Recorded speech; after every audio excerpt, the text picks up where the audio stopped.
There are trees that mark time, centuries-old oaks, used twisted by age, fig trees whose roots seem deeper than human memory. And there is one, in the village of Karen, that no one has ever dared to cut down. It is the mother tree. No one knows its real name. No one knows how many centuries it has been there.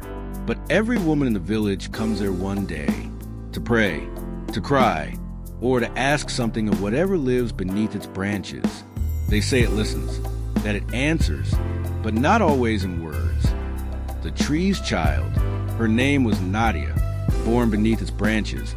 According to old custom, her dying mother had insisted on giving birth there, in the shadow of its roots. She said the tree would choose whether the child would live.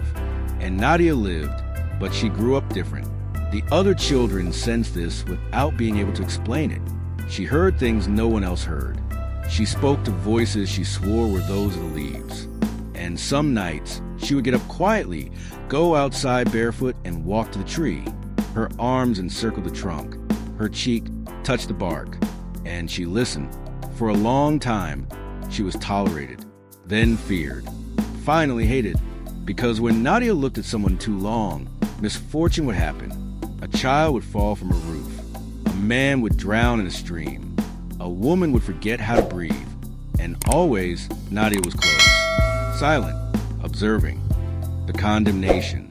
The day the mayor's son was found hanging from the lower branches of the tree, everything changed. Nadia was arrested, tried, convicted for witchcraft, for murder, for blasphemy against God and the earth. Her execution was scheduled for the following night. They would tie her to the pyre in front of the tree as a reminder. Even what protects can become poisonous. No one came to see her beforehand, not even the women who had once prayed beneath its branches. Only one thing changed that night. The tree lost all its leaves, all at once, as if it were screaming silently. The night of the execution, they led her away barefoot. Her hands were bound with ropes braided with dead leaves. She didn't resist, didn't scream. She simply walked toward the pyre erected in front of the bare tree. The mayor said a few words. No one listened. Everyone sensed that something was approaching, something greater than justice, deeper than fear. Then they threw down the torch.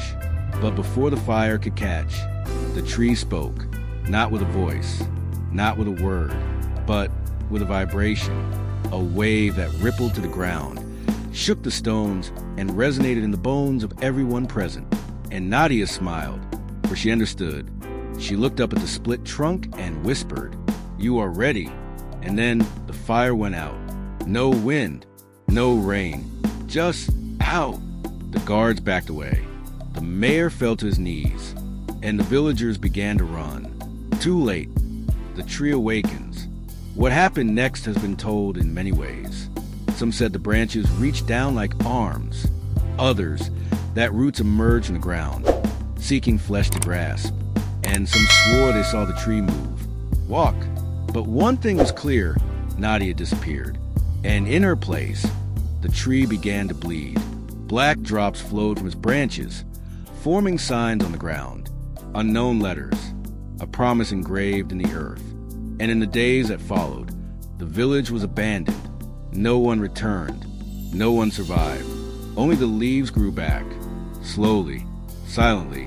And now, if you pass near the tree, if you listen very hard, you can hear it.